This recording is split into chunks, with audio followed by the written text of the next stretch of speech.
Look closely at this scene.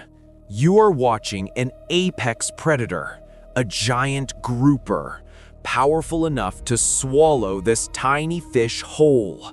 Teeth like broken glass, a mouth like a black hole. And yet, it has opened its mouth to invite the tiny fish right inside. This isn't kindness.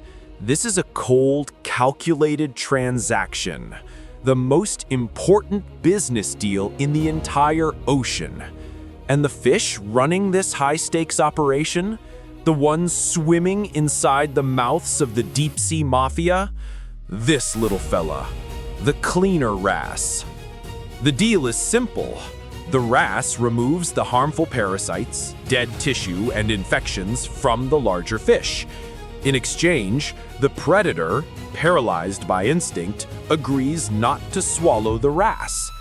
It is the ocean's version of a doctor's appointment, protection money, and a lifeline all rolled into one. The wrasse sets up a permanent shop, a cleaning station, and advertises its services with a peculiar wave-like dance. When a large fish approaches, it performs a vulnerable pose, signaling trust. This is the wrasse's moment of power. But this isn't the whole story. What if I told you that the wrasse is not a selfless hero, but a tiny, brilliant, and utterly ruthless con artist? A genius criminal who, for its own profit, routinely betrays the trust of its most dangerous clients and then, somehow, consistently gets away with the perfect crime. This is the story of the ocean's biggest liar, and how it survives by being the only doctor willing to break the Hippocratic Oath. The deceit. The wrasse is lying to your face. This isn't a mistake. It's a calculated bite. The wrasse knows the difference between a harmful parasite and the host's healthy tissue, which is covered in a nutrient-rich, fatty layer of slime coat, a delicious shortcut. Scientists have observed wrasses intentionally skipping the tasteless parasites and going straight for the snack. This is the equivalent of a surgeon taking a bite out of your healthy kidney because it tastes better than the tumor. The reaction of the large fish is immediate and unmistakable, a painful shudder. They shake their body, sometimes aggressively. But here is the bizarre reality. In many cases, the fish comes back. They tolerate the deception. Why? Because the wrasse is indispensable.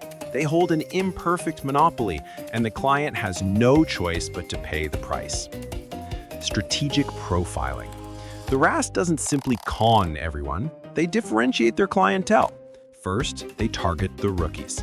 Fish that are new to the reef, they haven't learned the wrasse's reputation. The wrasse often goes straight for the slime coat. The shocked rookie host usually bolts and never returns, a profitable one-time transaction. Second, they prioritize their regulars. For long-term clients, the massive moray eels or the territorial groupers, the wrasse is often a model of professionalism.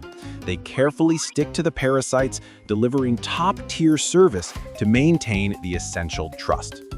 And third, they pay attention to the observers. Researchers found that wrasses are more likely to cheat when no other potential clients are waiting in line. The wrasse's reputation is its currency, and they are performing for an audience, making sure the right customers see the right behavior. The wrasse is an underwater game theorist, and it is a master of the play. A fish that cheats but is too vital to eat. It's just one example of the twisted survival stories we cover here on Ocean's Victim. If you're fascinated by the harsh, dark, and often brutal side of marine life, do us a favor, hit that subscribe button and turn on the notification bell. We drop a new deep dive every Saturday. Now, let's get back to the biggest con artist in the ocean and why the sharks can't touch him. The survival loop. We still haven't fully answered the biggest question. If a grouper gets bitten and it's 300 times the wrasse's size, why doesn't it just eat the wrasse? The answer lies in economics, not biology. It's called opportunity cost. The cost of swallowing the wrasse is far higher than the cost of a painful nip. The nearest alternative cleaning station might be a long, dangerous swim away, and the entire time, the grouper is suffering from parasites.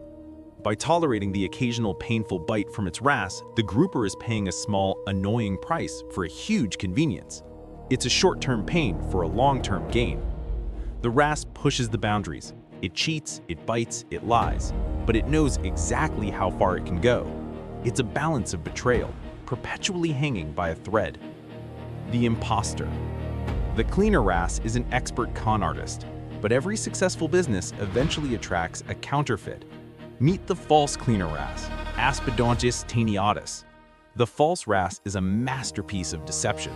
It mimics the true wrasse perfectly in color, size, and even the signature advertising dance.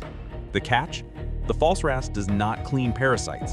It is armed with sharp, canine-like teeth, and its sole purpose is to dart in and tear a chunk of flesh, scale, or that precious slime coat from the unsuspecting host, then immediately flee. The larger fish, having been conditioned to trust the wrasse's dance, is caught completely off guard. Their reaction is pure rage. Unlike the real wrasse, the false wrasse has no essential service to offer, so there is no cost-benefit analysis for the host. If a predator catches the imposter, it eats it immediately. The false wrasse is the ocean's purest, most high-risk form of exploitation. For decades, scientists dismissed this behavior as simple instinct, but groundbreaking lab experiments have revealed an intelligence far more complex. Researchers set up a system where a wrasse was presented with two potential hosts. The first was tolerant. It stayed even after being bitten. The second was intolerant. It swam away immediately. The results were stunning. The wrasse quickly learned to exploit the tolerant host, cheating it more frequently, but they were extremely careful with the intolerant host. This demonstrated not just instinct, but a true capacity for individual recognition, memory, and strategic behavior adjustment. The wrasse remembers who forgives its crimes and who doesn't. They are quite literally calculating their scams. This places the wrasse in an elite category of non-mammalian intelligence. They navigate a complex social structure based on risk, reward, reputation, and deceit. The title con artist isn't just a metaphor, it's a scientific reality. The story of the Cleaner Wrasse is not a tale of altruism, but a masterclass in survival. It shows us that in the relentless pressure cooker of evolution, good behavior is often just a sophisticated economic strategy. They have created a business that is simultaneously crucial, deceitful, and utterly indispensable. A tiny fish, using psychological warfare and game theory, has forced the biggest predators in the ocean to live by its rules.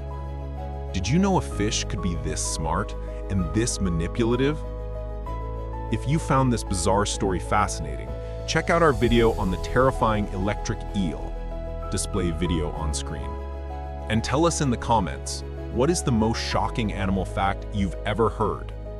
Thanks for watching.